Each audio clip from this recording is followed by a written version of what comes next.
Good day, everyone. I am Shane Narasiliosa, the third reporter for the Group 4.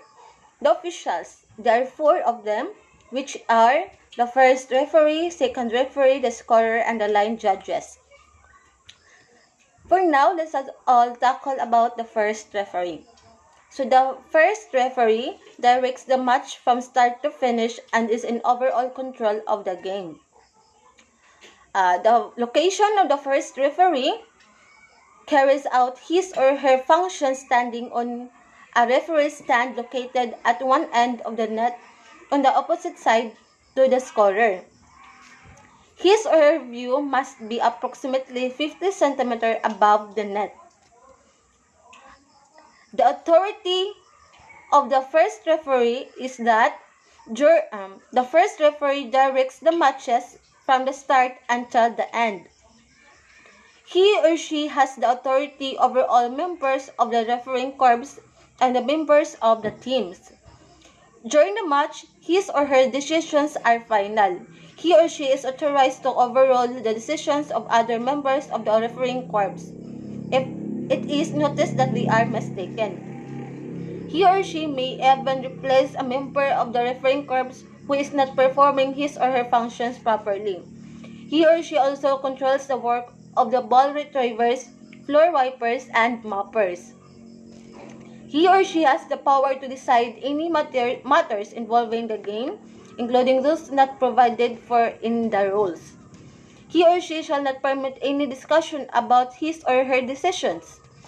However, at the request of the game captain, the first referee will give an explanation on the application or interpretation of the rules upon which he or she has based the decision. If the game captain does not agree with this explanation and chooses to protest against such decision, he or she must immediately reserve the right to the file and record this protest at the conclusion of the match. The first referee must authorize this right of the game captain. The first referee is responsible for determining before and during the match whether the playing area equipment and the conditions meet playing requirements. So what are the duties or responsibilities of the first referee? Prior to the match, the first referee inspects the conditions of the playing area, the balls and other equipment, performs the toss with the team captains, controls the team's warming up, and during the match, he or she is authorized to issue the warnings to the teams, to sanctions misconduct and delays. To decide upon the faults of the server and of the positions of the serving team, including the screen, the faults in playing the ball, the faults above the net, and the faults contact of the players with the net, primarily on the attacker side. The attack hit faults of the libero and back row players. The completed attack hits made by a player on a ball above the net, height coming from an overhand pass with fingers by the libero in his or her front zone. The ball crossing completely the lower space under the net, the completed block by back row players or the attempted block by the libero. The ball that crosses the net totally or partly outside of the crossing space to the opponent's court or contacts the antenna on his or her side of the playing court. In the serve,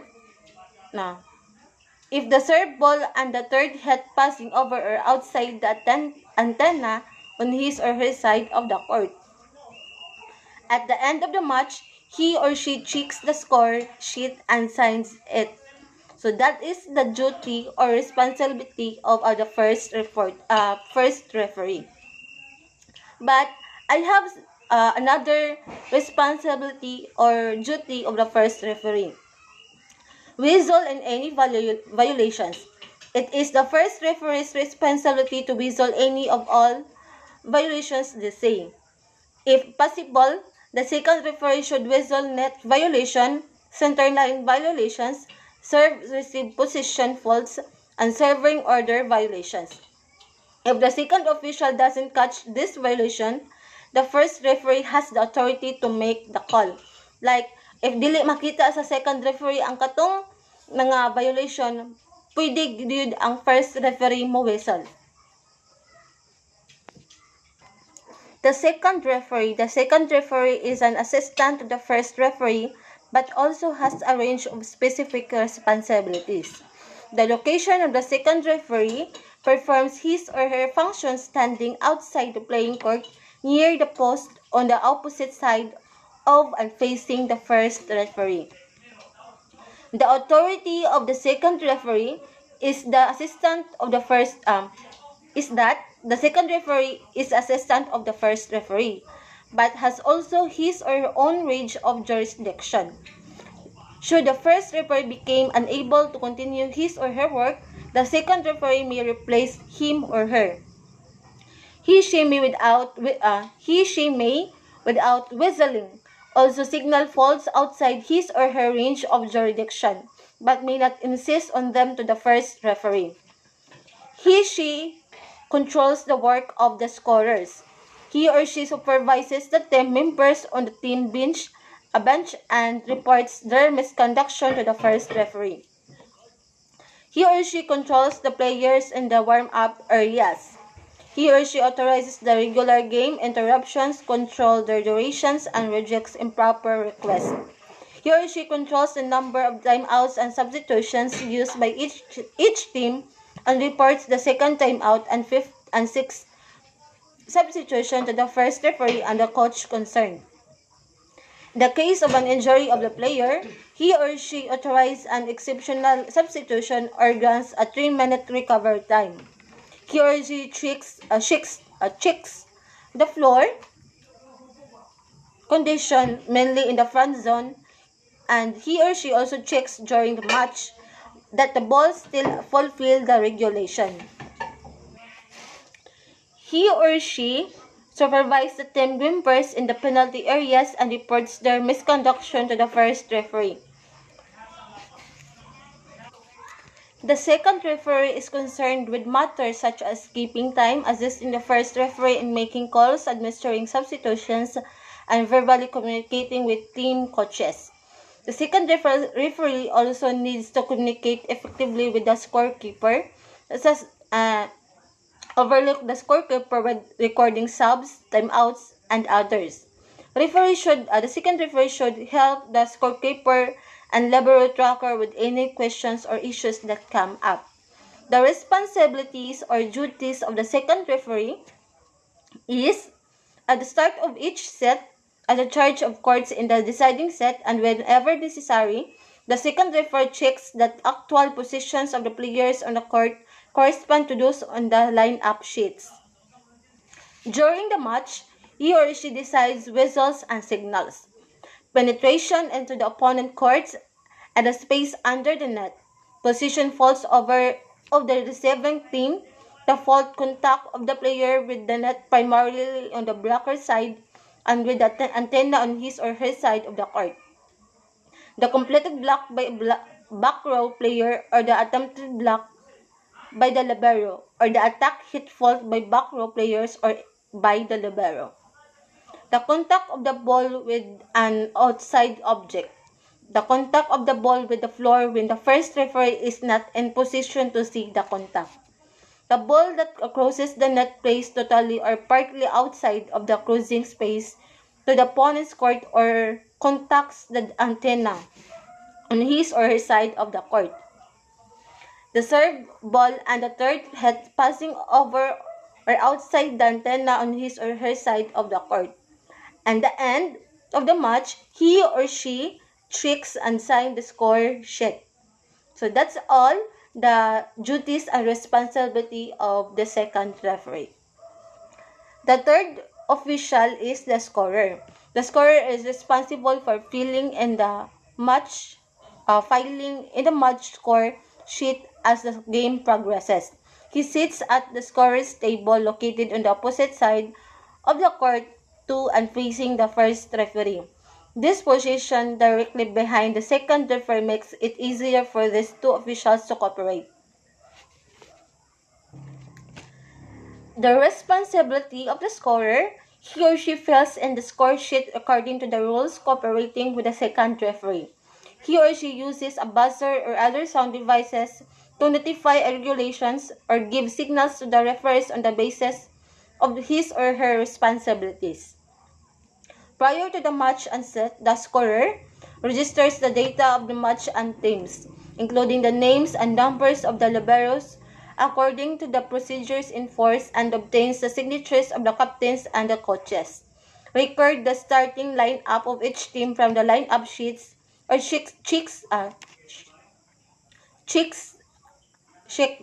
the data submitted electronically. If he or she fails to receive the lineup sheets on time, he or she immediately notifies this fact to the second referee. During the match, the scorer records the points scored, controls the serving order of each team, and indicates any error to the referees immediately after the service hit. The scorer is empowered to acknowledge and announce requests for player substitutions by use of the buzzer, controlling their number, and records the substitution and the timeouts, informing the second referee. The scorer notifies the referees of a request for a regular game interruption that is out of the order. The scorer also announced to the referee the ends of the sets and the scoring of the 8th point in the deciding set. The scorer records misconduct warnings, sanctions, and improper requests, records all over events as instructed by the second referee. Exceptional substitution, recovered time, prolonged interruption, internal interferences, redesignation, and others. The scorer also controls the interval between sets. At the end of the game, or at the end of the match, the scorer records the final result. In the case of protest with the previous authorization of the first referee, writes or permits the team or game captain to write on the score sheet a statement on the incident being protested. The scorer signs the score sheet him or herself before obtaining the signatures of the team captains and then the referees.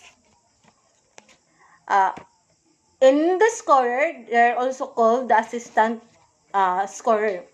His or her location, the assistant scorer performs his or her functions stated beside the scorer at the scorer's table. So, magtapad ang the scorer o ang assistant scorer if na ay assistant. The responsibility of the assistant scorer, he or she records the replacement of involving the libero. He or she assisted with administrative duties of the scorer's work. Should the scorer become unable to continue his or her work, the assistant scorer substitute for the scorer. Assistant scorer also prior to the match onset, the assistant scorer may prepares the libero control sheet, prepares the reserve score sheet, and during the match, the assistant scorer responsibility is to record the details of the libero replacements, redesignations, notifies the referees of any fault of the libero replacement by using the buzzer.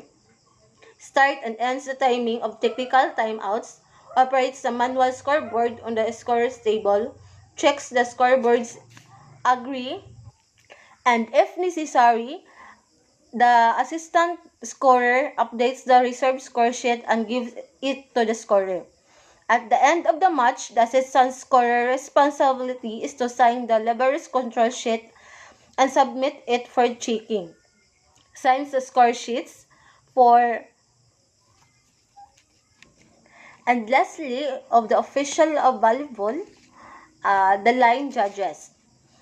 The location of line judges, if only 2 line judges are used, they stand at the corners of the court closest to the right hand of each referee, diagonally at 1 to 2 meters from the corner. Each one of them controls both the end line and side line on his or her side. They stand in the free zone at 1 to 3 meters from each corner of the court on the imaginary extension of the line that they control. The responsibility of the line judges, the line judges perform their functions by using flags 40 by 40 centimeter to signal the ball in and out whenever the ball lands near their lines, the touches of out balls by the team receiving the ball touching the antenna, the serve ball, and the third hit of the team cruising the net outside the scoring space or others, or etc. That any player except the server stepping outside of his or her court at the moment of the service hit the footfalls of the server, any contact with the top 80 centimeter of the antenna on the underside of the court by any player during his or her action of playing the ball or interfering with the play. The ball crossing the net outside the closing space into the opponent's court or touching the antenna on his or her side of the court. At the first referee's request, a line judge must repeat his or her signal. So, ang line judge mo nakato magkupot og flag nga nasa isi ka kilid or nasa luyo sa mo serve. Na if ma-out, mo na siya, pak! Ayan na. Tiya iisa. So, out, ana, maging ana ra. Sa book, ang line judges should about 2 meter away from each corner.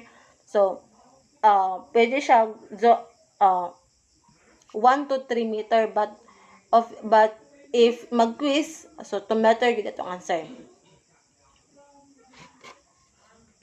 So that's all the officials of the volleyball: the first referee, the second referee, the scorer, and the line judges, which is the assistant scorer is just the assistant of the scorer if he or she cannot do all of his duties, if possible na gyud siya helper or kanang na siya assistant gud para gud perfect ang iyang work. So that's all about the officials of volleyball. I hope you learned a lot and thank you for listening.